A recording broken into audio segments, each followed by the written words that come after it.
আসসালামু আলাইকুম।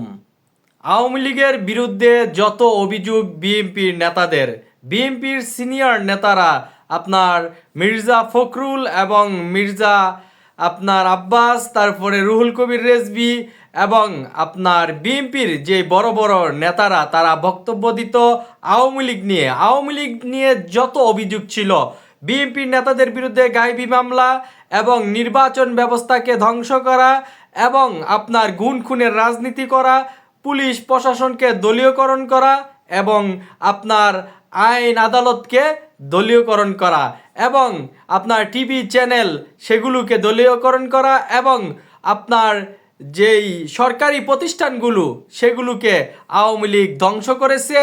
এই অভিযোগগুলো কিন্তু বিএনপি আওয়ামী লীগের বিরোধিতা করত।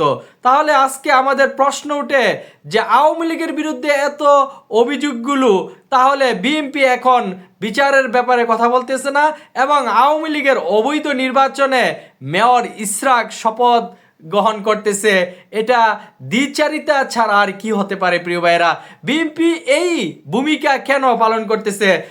তাদের উদ্দেশ্য হচ্ছে বিএনপি এখন ক্ষমতায় যাবে এবং ক্ষমতায় গিয়ে এই রাষ্ট্র পরিচালনা করবে। তাহলে আমাদের মনে প্রশ্ন ওঠে না, আমাদের এই প্রেক্ষাপট 2024-এর ছাত্ররা এবং সকল রাজনৈতিক দলগুলো যখন আপনার নেতৃত্বের মাধ্যমে আওয়ামী লীগকে বিতাড়িত করা হলো, তখন এখন কেন সেই জনগণের আকাঙ্ক্ষা নিয়ে কাজ করবে না ডক্টর ইউনূস সরকার? ডক্টর ইউনূস সরকার কেন তার দায়িত্ব থেকে সরে যেতে হবে? কেন তাকে নিয়ে এত ষড়যন্ত্র? প্রিয় ভাইরা, আপনারা দেখতেছেন হ্যালো বাংলাদেশ।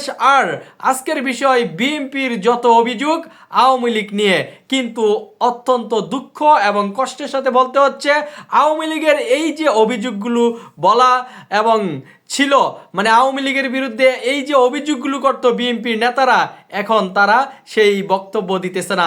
এখন দিতেছে ডক্টর ইউনূস সরকারকে আলটিমেটাম দিতেছে, ডক্টর ইউনূস সরকারকে নির্বাচনের জন্য আলটিমেটাম দিতেছে। তার উদ্দেশ্য কি? বিএনপি ক্ষমতা যাওয়ার জন্য মানে আলটিমেটাম দিতেছে। এবং আওয়ামী লীগের বিরুদ্ধে যে অভিযোগগুলো করত সেগুলো কি বিএনপি ভুলে যাচ্ছে?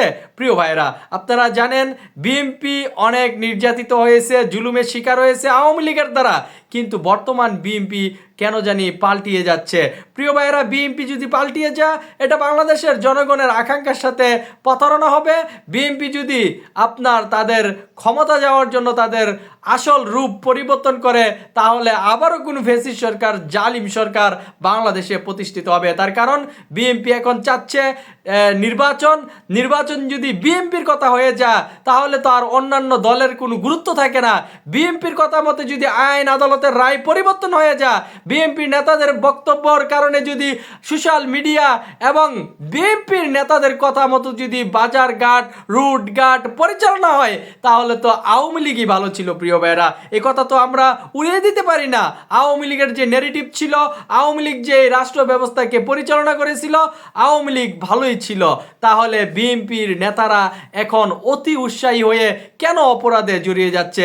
এটা কিন্তু বাংলাদেশের মানুষের প্রশ্ন, প্রত্যেকটা মানুষের প্রশ্ন যে বিএনপির এই পরিবর্তন কেন হলো? বিএনপি তো এরকম ছিল না। তাহলে বিএনপির এই পরিণতি শুধু ক্ষমতা যাওয়ার জন্য। দেখুন, আওয়ামী লীগ আপনার রেলগাড়ি পুড়িয়ে দিয়েছে, আওয়ামী লীগ বাস ট্রাক পুড়িয়ে দিয়েছে, মানুষের উপর আপনার ককটেল দিয়ে মানুষকে পুড়িয়ে মেরেছে। সেই অভিযোগগুলো কিন্তু বিএনপি করেছিল আওয়ামী লীগের বিরুদ্ধে। কিন্তু অত্যন্ত দুঃখের সাথে বলতে হচ্ছে বিএনপির নেতারা, বিএনপির নেত্রীরা এ বিষয়ে কথা বলতেছে না, বরঞ্চ তারা এখন ছাত্র জনতার পিছনে লেগেছে, এনসিপির পিছনে লেগেছে। দেখুন, বিএনপিকে বলতে চাই, আপনারা আওয়ামী লীগের বিরোধিতা করেছেন, আওয়ামী লীগের রাজনীতি দেউলিয়া প্রকাশ করেছেন, আওয়ামী লীগ গুণ করে রাজনীতি করেছে, আওয়ামী লীগ নির্বাচন ব্যবস্থাকে ধ্বংস করেছে, কিন্তু আপনারা বিএনপি ক্ষমতা যাওয়ার জন্য এখন আওয়ামী লীগের গুণ খুন, আওয়ামী লীগের নৈরাজ্য সব কিছু ভুলে যাচ্ছেন।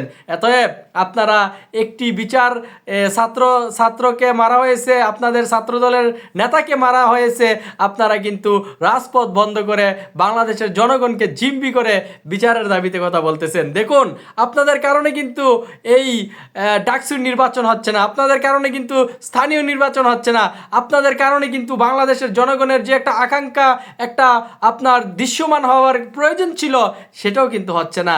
আপনারা ক্ষমতায় যাবেন আর আপনাদেরকে সহযোগিতা করবে সবাই, এই ধারণাটা ভুল। এই ধারণাটা ভুল। বিএনপি ক্ষমতায় গেলে দেখবেন আওয়ামী লীগ তাদেরকে টেনে নামানোর জন্য সর্বোচ্চ আঞ্জাম দিবে। তার কারণ আওয়ামী লীগের কাছে টাকা টাকা টাকা, তার কারণ আওয়ামী লীগের কালো টাকা উদ্ধার হচ্ছে না।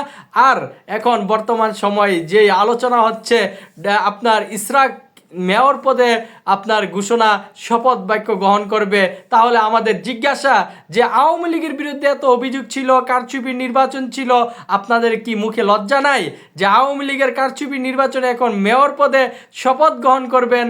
এটা দ্বিচারিতা ছাড়া আর কিছু নাই। সবাই ভালো থাকবেন, সুস্থ থাকবেন, আল্লাহ হাফেজ।